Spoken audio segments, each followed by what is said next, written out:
Hi there. My name is Christina Warren, and I'm the mobile app and entertainment reporter at Mashable. And it's my great pleasure to introduce Christy Tanner, who is the General Manager and Executive Vice President of TV Guide Digital, which is a leading entertainment innovator.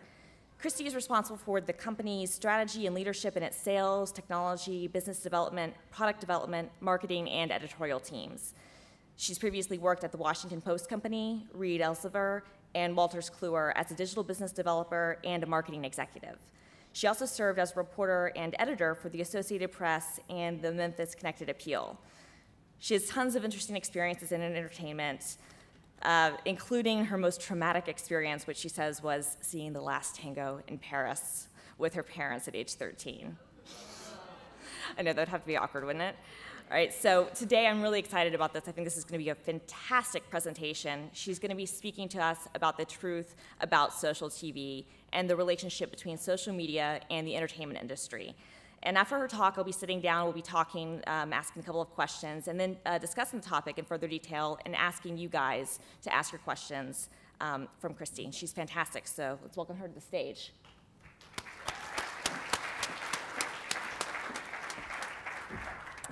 Thanks, Christina, for stealing my Last Tango in Paris shocker. Thank you so much for having me. I'm honored to be talking to a room full of social experts about social TV today. I'm going to start with a little bit about how social TV and the power of connections have fueled TVGuide.com's growth and transformation over the past 4 years. And then I'm going to talk a little bit about what our users are telling us about where this space is headed. There's lots going on, lots of innovation, and it's a really, really great time to be an entertainment fan. There are more options for you than ever, and ultimately, I believe they will result in a better entertainment experience for all of us. So let's get started. First thing, I want to make this interactive, and I want to hear from you. What do you think makes a TV show social? Send me your answers, and when this is all over, I'll compile them and put them on Pathable so we can all read them in a nice aggregated format. I'll tell you a little bit about myself. Before this conference, I sent out a questionnaire, and many of you were kind enough to answer it. The first question I asked is, what's your all-time favorite show?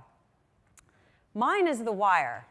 And it's actually not yours. This is actually mine. But why is The Wire my favorite show? It's, if you haven't seen it, it's about a mid-sized crime-plagued American city and the newspaper reporters, cops, and school teachers who love it and work in it. And the reason this show speaks to me is that I was at one time a newspaper reporter in a crime-plagued American city, Memphis, Tennessee, underwater right now a little bit, and I covered cops and school teachers. So this show really speaks to me emotionally, personally. I feel that it reflects a bit of my life. I relate to the characters. The acting is amazing. The writing is amazing. David Simon is a genius. I love the show. And I don't mind sharing with you all that personal stuff about me and the fact that I really, really love this. And I think that is really one of the things that is driving social engagement right now, which is that I feel comfortable sharing that with you.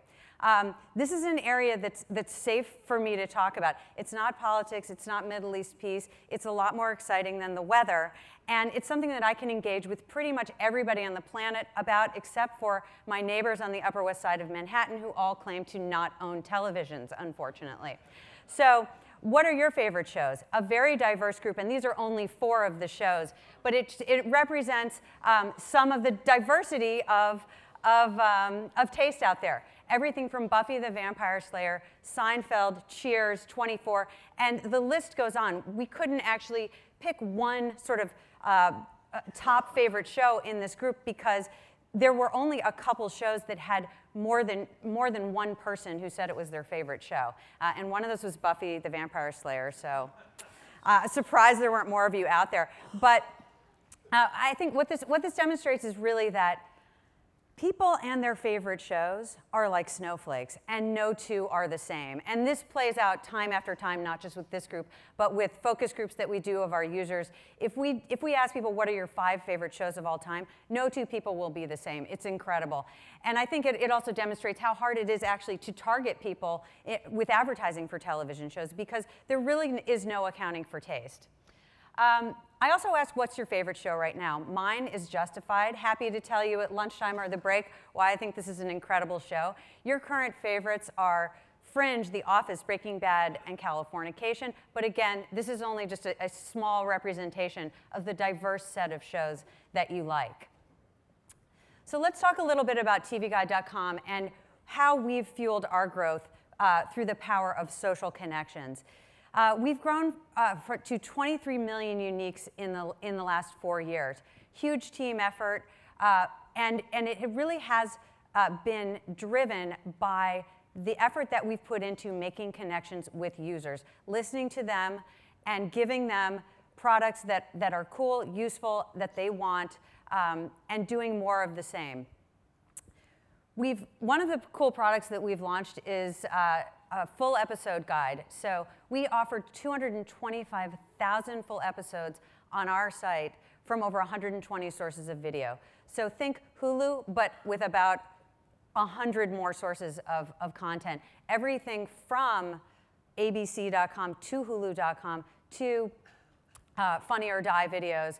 Anything that you would want to watch that's semi-professional or professionally created, you can find through tvguide.com. We're also exploding in mobile right now. We have over 4 million installations of our iPhone, iPad, and Android apps, and we're seeing over 1.5 million monthly unique users on those apps. The most important thing to us, though, is engagement, and we have the #1 engagement metrics in the TV category. This is something we work very hard at, and with that growth from 3 million uniques to 23 million uniques online, we've managed to maintain #1 engagement metrics, because really we do work very hard to deliver the goods and deliver value and continually add new things and new products for our users. So how do we do it? How do we drive that engagement, and how do we connect with people? #1, we connect entertainment fans with new, cool, and useful products, such as our watch list. This is a product that allows you to come to our site, tell us your favorite shows and your favorite sports teams, and then when you come to our homepage, we'll tell you not only what time they're on, but where you can find full episodes and video clips. Look for this product to be dramatically enhanced this summer in July. We're planning some really, really big enhancements to it that are going to transform the entertainment experience. We also connect entertainment fans with each other. So we've allowed people for a very long period of time, over 2 years, to connect with Facebook and see what their friends' favorite TV shows are. We also launched our own check-in product in the fall. We've seen over 2.7 million check-ins since October 20th. And they are literally for every type of show out there. And we're seeing 16,000 check-ins per day right now. We also connect entertainment fans with inside scoop and experts, and this is a really important point that Greg also spoke to. We create original content. We doubled down on creating original content when other people were creating content farms. And it is really important that we hire, as editors, people who have the best connections in the entertainment industry, who know the talent, who know the producers, who know the network executives who are making decisions that affect entertainment fans. And those connections are what allow us to deliver high value, high quality content day in and day out, the inside take on what's happening in entertainment that our users crave. Another thing that we do that I don't see a lot of other content producers doing or doing well is we connect professional content with personalized content. And what I mean by that is that we elevate users' voices to the same level of importance as our editors when it makes sense. So we'll do a poll, TV couples who we want to split. The #1 couple people want to see split is Derek and Meredith. They're sick of them, okay? And I want to thank Chetty Patra, our user, who said, I hate Meredith, and I wish Derek would wise up and leave her already. What an insufferable woman. Okay, great quote, great content. Couldn't be said better if you are not a fan of that couple. And what we did is we turned it into a photo gallery that is completely using user quotes to speak to the entertainment industry about what's wrong with some of the couples who've maybe been going on for too long. And that's just one of the many ways that we connect with our users. We also literally have recap blogs for every single episode of pretty much every single episode of television, as well as sports games. And we allow people to speak their voices, and we try to give that feedback as much as possible to our connections in the entertainment industry when we meet with them for other business reasons. So the truth about social TV, where is this space headed? There's tons of activity here right now. I'm going to talk to you about a show that was social before we had the catchphrase social TV. And this is a show that, for the years that it was on, and it was on for about 5 years, whenever I would ask people, what's your favorite show, I would say 1 out of 4 would sort of sheepishly say, well, my favorite show is X. And then I would say, you're one of many, and I know you don't know it because you're too embarrassed to say this is your favorite show, but it's actually a really popular show, and it wasn't well rated. So if you can guess what this show is over the course of the presentation, and I'll reveal it at the end, the first 10 people to guess correctly by tweeting it to me will receive the entire series on DVD. So guess away. Here are some clues. When this show ended, they had a big, good finale, and one of our users wrote in the recap blog the next day, what I think is really, it's the best user quote that I've ever seen in my life. And if you have a heart, you will probably cry by the end of it. My young son and I started watching X together many years ago. Now he's 18 and going off to college, and this show is over. Over the years, I became part of a group of otherwise diverse people that got seriously hooked on this show. Besides this forum, I regularly discuss this show with my business partner, my son's friends, 2 kids that work at my local Starbucks, a neighbor, a major customer of my company, and the guy who put up my gutters last summer. This is the first part of the quote. I'll give you the second part of the quote later. But this really illustrates to me that there's no telling who's going to like a certain TV show, really. And if it's good, then cool people will like it, and people that you like will like it also, typically. And what this shows me is also the power of connections. This show was a bonding experience for this person and his son, as well as numerous random people that he met. It was a safe topic. It was a meaty topic. It was something that they could share for over the course of 5 years. They connected over this show. So I'll get to the tear-jerking part later. Save your tears up for the end of the presentation. I'm probably going to cry, so you can cry along with me. What is new about social TV? That show it went off the air before we used this catchphrase. And so I would say social TV is actually pretty old. It's as old as TV itself, right? There have always been ways to connect around shows. Someone just told me backstage that one of the first times she went on the internet it was Christina, actually. When she went on the internet, she was in 5th grade. It was 1994, and she went onto Usenet to write about Melrose Place, which she was obsessed with. So chat rooms have been around forever. There are lots of new places. I think we'll start to see Facebook become one big giant chat room for every TV show in the next few months. Obviously, Twitter's one big giant chat room. And, but let's talk about really what is new and what our users are telling us about where they're headed in this space. So first, things that are new in the past year or so are tools, technology, and platforms. There is literally an explosion in this space right now. I think there's a new startup every week doing something that's cool, useful, and ultimately will shake out and result in a better and more fun television experience. But what's even better is that we're also seeing an explosion of usage of social media among talent, networks, producers. They're becoming social, and they're becoming really fast. I would say we're at a tipping point right now. We're starting to see a real understanding in Hollywood that wasn't there even 9 months ago at the beginning of the last television season. And so we have new shows such as The Voice, which are incorporating live tweets from the judges during the broadcast of a pre-recorded show. It's pretty good integration of social media. It's not incredible. It doesn't blow me away. The show's pretty good, by the way, and you should check it out. It's fun. But I think what we are going to see are even more innovations, show concepts that are truly social. And I'm excited about that because I think there are going to be opportunities for people to interact with entertainment in ways that we haven't even thought of yet. So let's talk a little bit about TVGuide.com.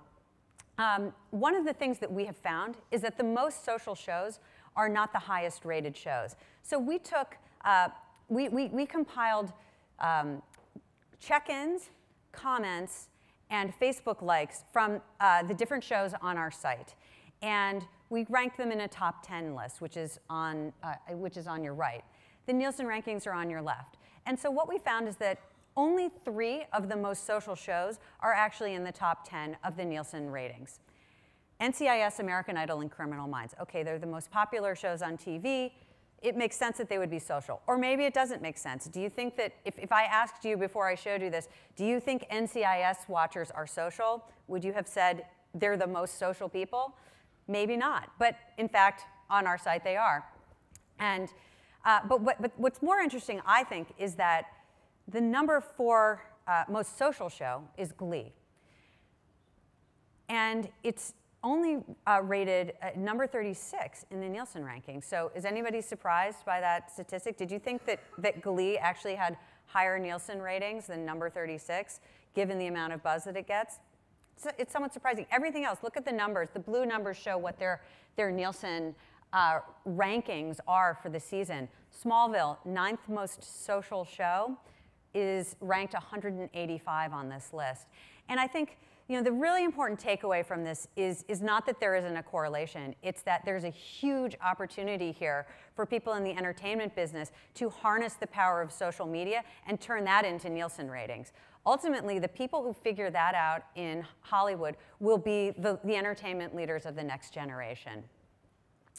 So we asked our users, and I also asked you in our survey, a few questions about how they use social media related to TV. And the first question we asked is, what are you actually doing when on Twitter and Facebook while you're watching TV?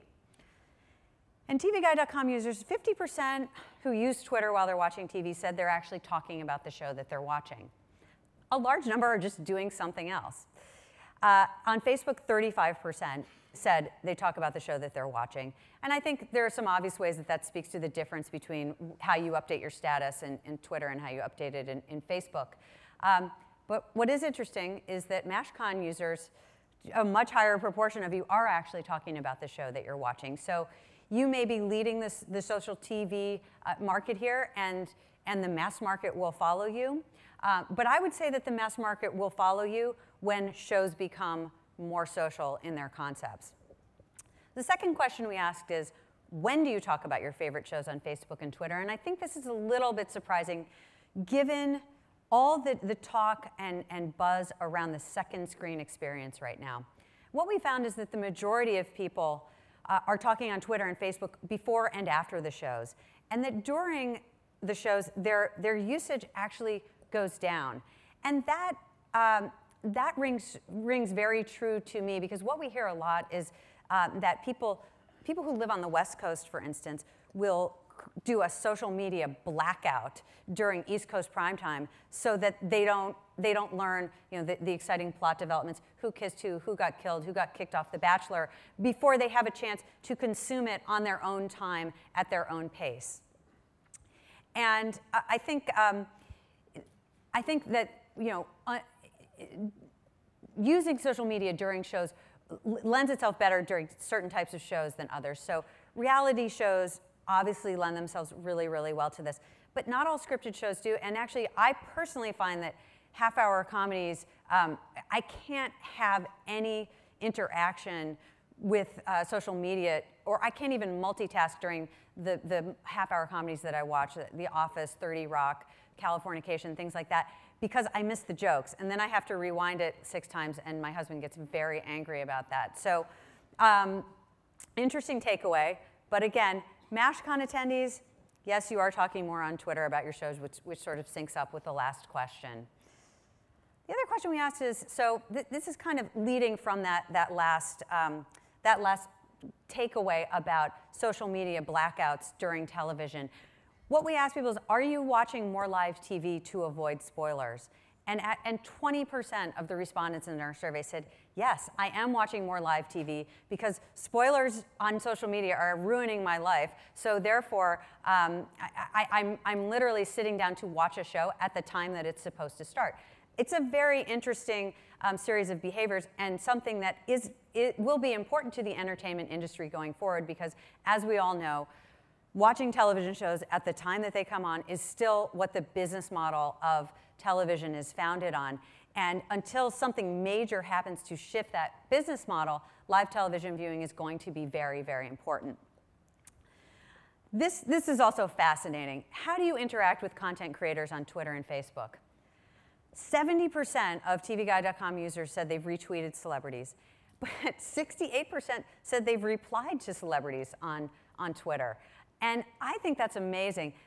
This tells me that the fourth wall of entertainment has truly been broken. The vast PR machinery that used to exist to hide celebrities' bad behavior from the world can no longer operate as it did in the past because, number one, the ability to communicate directly with the world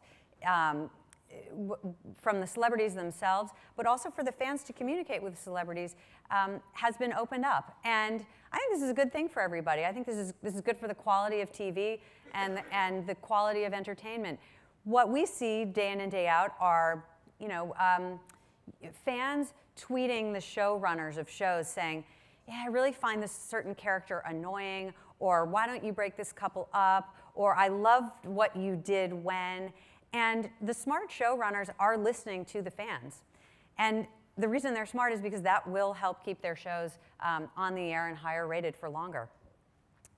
So what is this leading to? Number one, why do you share what you're watching? I think this is sort of a segue from the previous point, which is that obviously the number one reason is, duh, to tell my friends what I'm watching. Okay, but the number two most popular reason why people are sharing what they're watching is to keep their shows on the air. 66% of our respondents said that that's one of the reasons why they're sharing on social media what they're watching and their opinions about it. They truly believe that their voices will be heard by the entertainment industry. It was demonstrated in the case of Chuck. I think it's why Conan O'Brien got a new show so quickly. And I think this is just going to build and feed upon itself as time goes on, that somebody will crack the code on the formula between harnessing the power of social media and users' voices and users' desire to interact with how to drive TV ratings and also to just make better shows, because that's what it's all about. So coming back to the question that we had at the beginning, what makes a show social? I really hope somebody has guessed correctly what show I'm talking about, but I'll give you a few more clues. I'll tell you what I think makes a show social. Great stories that create connections. It's not really about how many Twitter followers Ashton Kutcher has. I don't think that will result in his potential integration into 2.5 Men being a more highly rated show. I think what will result in that continuing to be successful is if it's good, and if he's good on it, and if people like him. So, I don't know whether it's going to work or not, but I don't think the number of Twitter followers he has will really affect that. It's got to be good. If it stinks, people are going to tell you right away. So a great example of this is a show called The Cape, debuted on NBC in January.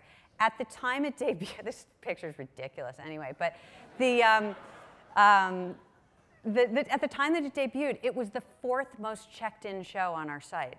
So if you looked at that, you'd think, wow, this is a surefire hit, right? Canceled after 2 episodes. So you have to connect with the audience through the quality of the content.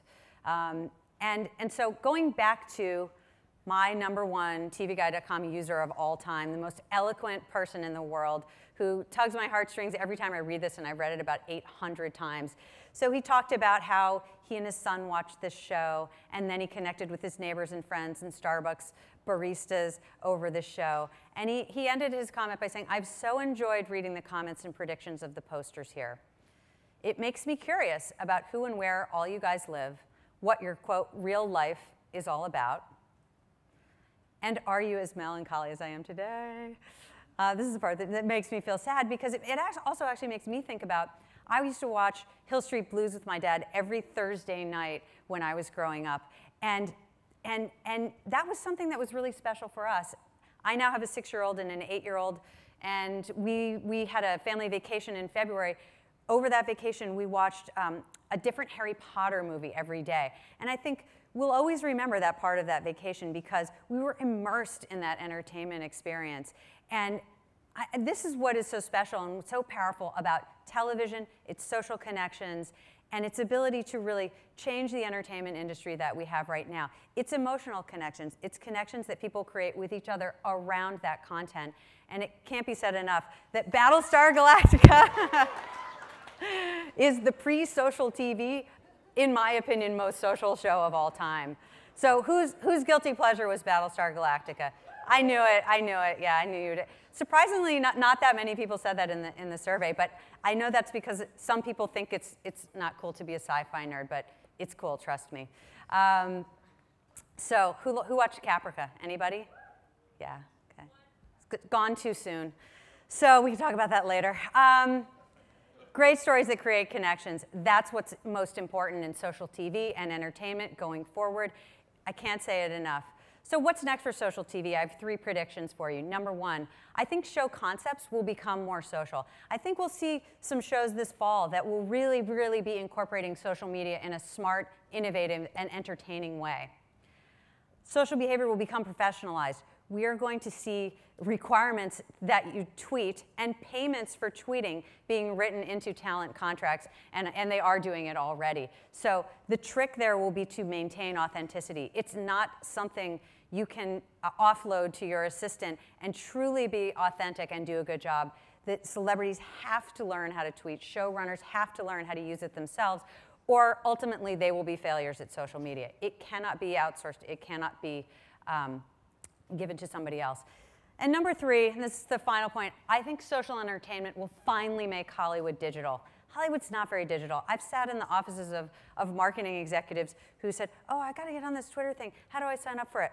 Why can't I get the username Todd on Twitter?" So I think the turning point is here. And very rapidly, we're seeing this space evolve. The result is a better experience for everybody in the world of entertainment. And I'm so looking forward to seeing what you sent me about what makes shows digital and continuing the conversation as time goes on. Thank you.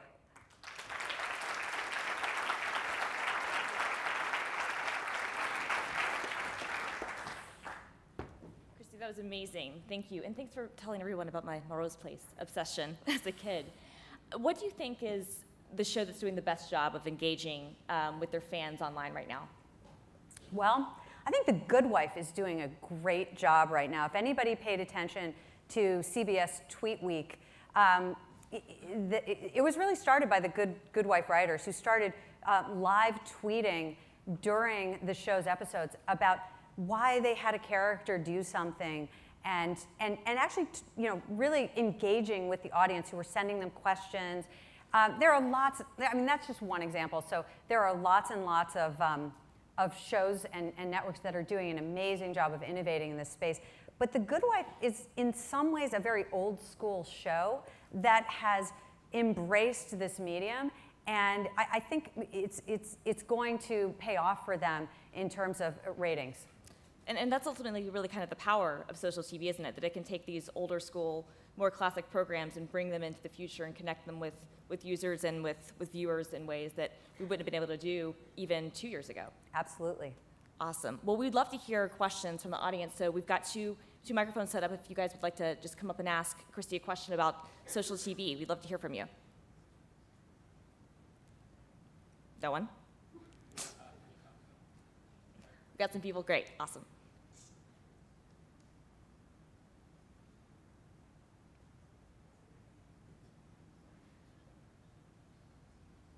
So I'm Scott Cocking from People to People Ambassador Programs, and years ago I had the, I guess the misfortune, or just I worked on the Push Nevada, ABC's Push Nevada, which was probably a precursor to social TV, but very promotionally driven versus content driven. So do you see a huge difference between promotionally driven social versus content driven social? And or do you see an involvement beyond that? Well, I think they have to work together. And so one thing that sometimes people forget, and I think in digital marketing of entertainment, is there is still a hope and a dream on the part of the major entertainment companies that social media will make marketing free online and in mobile. And the fact is, really, there has to be an increased spend in digital marketing to really reach people, because there's only so much a promoted tweet can do. That if you don't tell people what time a television show is on, you're doomed. And I see it all the time because I see almost every network TV show launch creative that comes out. You would be amazed at how many times that creative gets done and the time that it's on is like this, or it's not even a part of it, or they've got some super cool engaging trailer, but you still can't figure out where it is and what time it's on. The whole business model is driven off of that. And at tvguide.com, we're really agnostic about how you consume TV. We don't care whether you watch it live or DVR it or watch a full episode on our site. But in looking at the entertainment industry and how it approaches this business, they really do forget some of the fundamentals sometimes.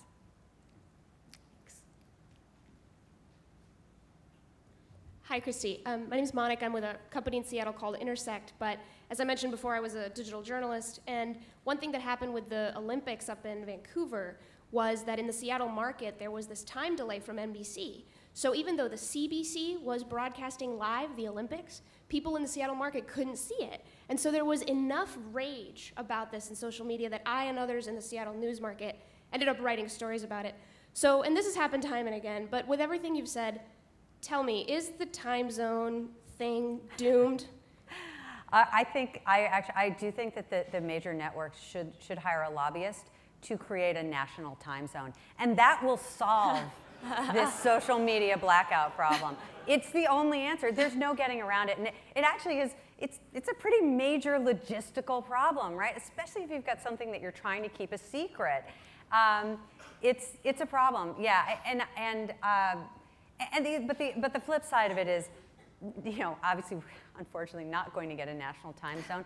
But the flip side of it is the business model has to change. And right now, the entertainment industry does need to figure out how to make more money from digital entertainment, because the audience is headed there with or without them.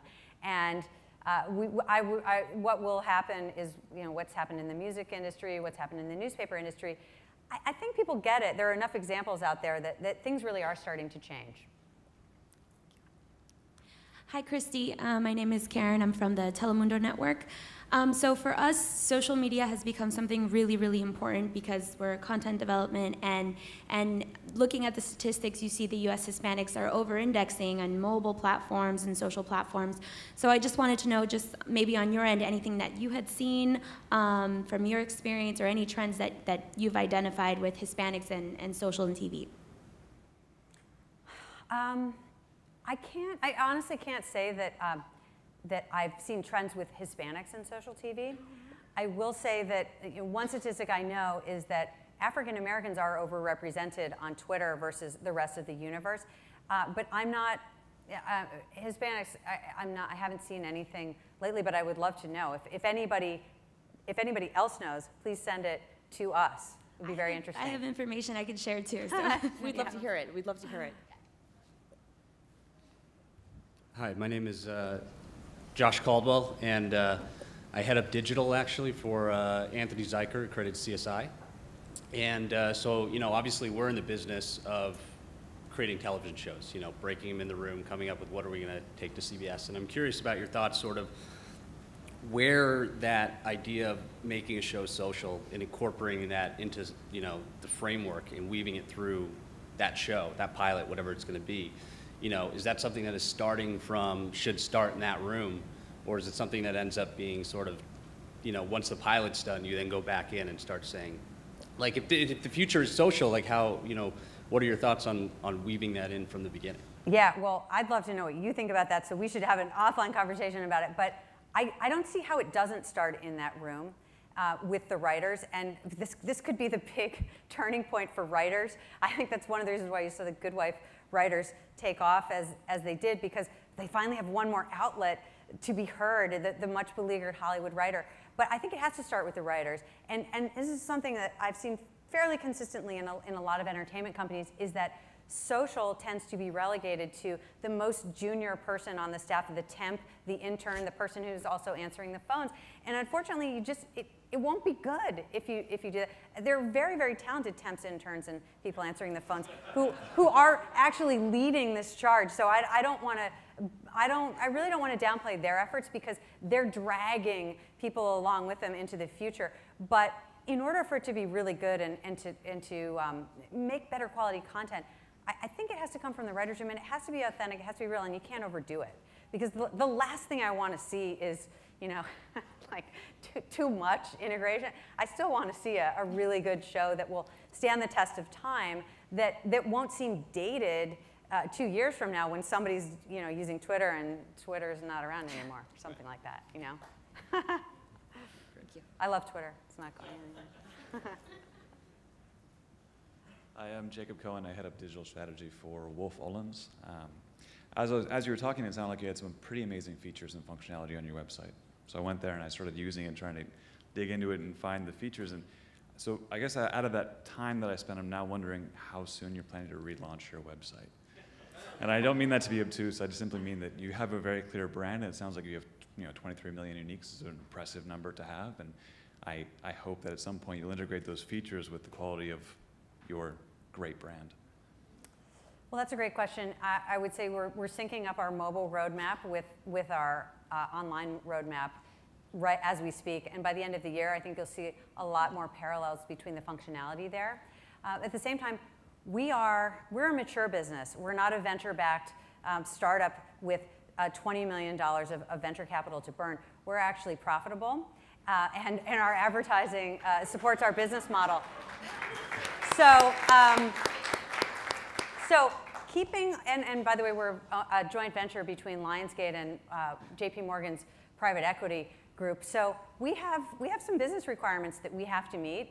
And unfortunately, sometimes we don't innovate at the same pace as a couple guys who are really only doing one thing. But what we do is we try to make really smart bets on technology and innovation. And we've made those smart bets over the years. We launched our full episode online video guide 4 years ago, actually. And I would say we've, you know, it doesn't get a lot of hype, but that section of our site is as big as the site was 5 years ago. So I would say that, you know, we have a successful business right now with what we're doing, and we're heading in the right direction. Great. I'm looking forward to seeing the future. Love to hear your specific feedback, though. Sure, yeah. So please send it to me. Okay. Hi, Christy. Hi. My name's Riel. I'm from Vancouver, and I've sort of got a varied background in television over the years. I'm curious to hear your thoughts on sort of where the monetization model is moving with television. You mentioned earlier newspapers and music having, you know, been shifted, shall we say, and I think my instinct is Hollywood has been very reticent because of those kinds of things to move online. Data size is also an issue, but I'd be curious to hear your thoughts on how social will impact the sort of the way that ads get sold and the monetization of television in general. Well, I think one way that social will impact the way ads get sold is through targeting. So I would expect to see some of the big players in this space start to target people very specifically based on the shows that they've liked and the shows that they've talked about in their updates. And whether you like that or not, or think that's a good way to target you, that is another story. But I think also we're just seeing a lot of experimentation with business models right now, and something will shake out. So you're seeing early release on VOD of movies, and you pay a lot of money to see that movie. Whether that will work and take off, I don't know, but there is a lot of innovation right now, and I think a year from now, we'll know a little bit more about what's successful and what may be the future model. Thank you so much, Christy, for speaking with us. This was a fantastic presentation. Thanks to all for your questions. Thanks so much for having me.